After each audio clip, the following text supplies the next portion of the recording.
What happens when your heart stops, but your consciousness keeps existing?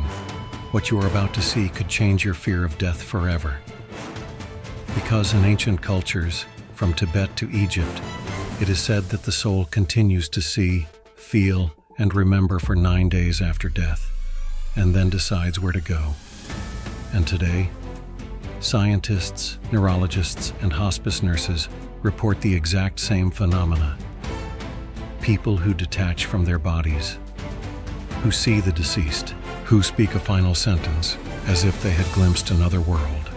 In this video, we'll take you on a journey you won't forget, from the last breath to the 9th day. And perhaps you'll recognize something you've always known deep inside. Death is not the end. It is a transition. It often begins with a final breath, quiet, almost unspectacular. And yet, in that very moment, something happens that defies all logic.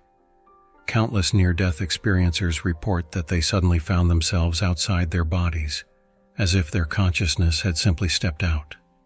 They see themselves from above, feel no more pain, only silence, and a strange sense of peace. This exact moment is also described in Tibetan texts like the Bardo Thodol, as the transition of the soul into a new state where the body dies but the self still exists. In modern death research, such as the work of physician and best-selling author Dr. Sam Parnia, it has been documented that people retain conscious memories minutes after clinical death. They speak of a tunnel, of beings of light, of a realm beyond space and time. Many also report the so-called life review, a lightning-fast replay of one's life, but not from one's own point of view, rather from the perspective of those one has touched. You feel what others felt because of you. No judgment, no condemnation, only understanding. And yet, the soul does not seem to vanish immediately. In many cultures, from the Egyptians to the Mayans to modern Filipino rituals, it is said that the soul remains near the body for 3 days. Some linger close, confused, disoriented, almost floating between worlds. They see their loved ones cry. They feel that something is over, and yet they are still there. In this phase, it is decided whether they can let go or are still bound. It is a time of truth. No noise, no roles, no masks anymore. Only pure consciousness, decoupled from the body, in a space in between, which scientists today discuss as non-local consciousness. And perhaps this very moment, when the soul detaches, is the first step towards something greater than everything we call life. What happens to the soul in the days after death? In ancient cultures, whether Egyptian, Greek, or Tibetan Buddhist, there are consistent descriptions of a middle time, a state between worlds, neither life nor final death. The Tibetans call it Bardo. The Greeks spoke of the river Lethe, which the soul must cross. In this phase, they say, the soul is fully awake. It no longer sees with physical eyes, but with an inner vision. It no longer moves through space, but through a field of memory, encounter, and energy. Many spiritual traditions speak of exactly 9 days during which the soul reorients itself.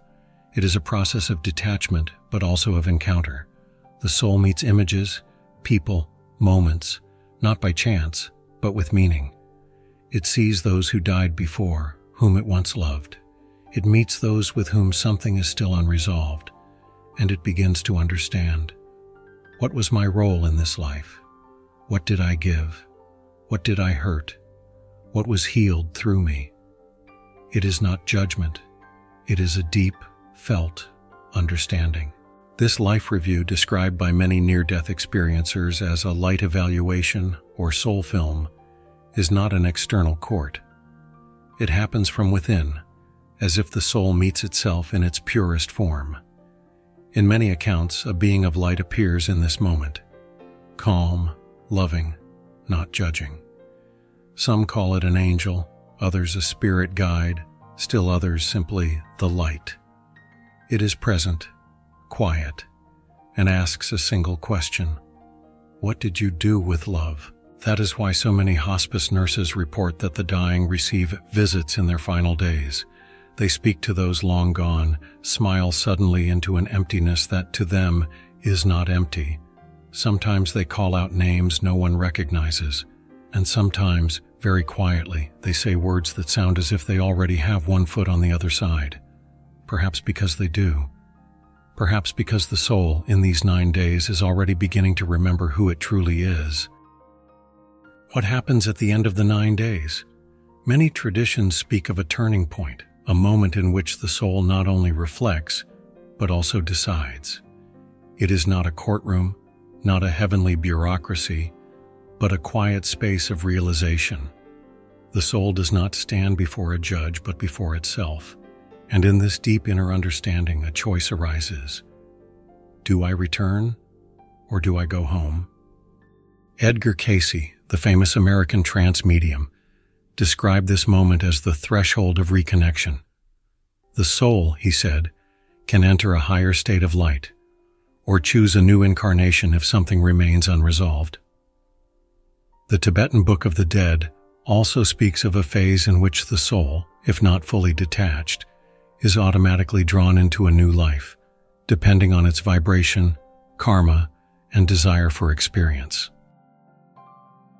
Modern researchers like Raymond Moody, who coined the term near-death experience, Dr. Eben Alexander, a neurosurgeon who had a profound NDE himself, and Dr. Ian Stevenson, who documented over 2,500 cases of reincarnation, report astonishing consistencies.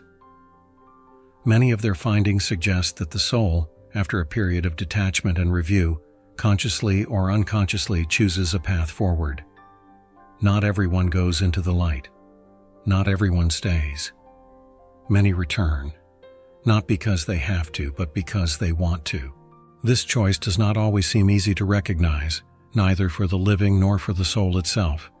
Some souls feel bound by vows, unresolved relationships, or deep guilt. Others carry compassion and choose to return in order to help others, to bring love where once there was pain. Many spiritual teachings say, the greatest decision after death is not a punishment, but a service. A conscious act of service for one's own evolution. And here lies perhaps the deepest insight.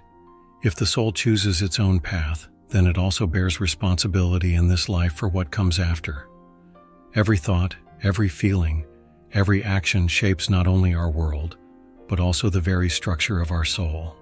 Those who live with love are preparing. Those who forgive heal not only others, but also open a gateway for themselves. Death is not the end. It is a transition, but what that transition looks like depends more on how we live today than we might think. What does that mean for you, right now, in this moment? Maybe it means you are not powerless. Maybe it means that everything you do, no matter how small, is part of a much greater, eternal path. And maybe it means that your life, right now, is the very place where your soul begins to shape its decision, not in the future, not in death, but here, within you. What do you believe? Does the soul truly choose where it goes after death? Have you ever experienced something, a moment, a dream, an encounter, that gave you the feeling that there's more? Maybe during the passing of someone you loved, or in a silent night when you felt someone is still there. We want to know, because we believe your experiences, your comments, hold answers no book and no scientist can give. That's why, from now on, we're collecting your stories, and we will bring them to the screen. The most powerful encounters, the most touching last words, the most mysterious signs. They will become part of a new ZEITGEIST series where your voices will be heard. So write in the comments below. Have you ever felt that a soul was with you after death? What do you think? Do these 9 days really exist? Do you know ancient traditions or personal stories that speak of them? We read every single comment, and we will keep searching for real accounts, for spiritual patterns, for what can be felt even when it cannot be seen.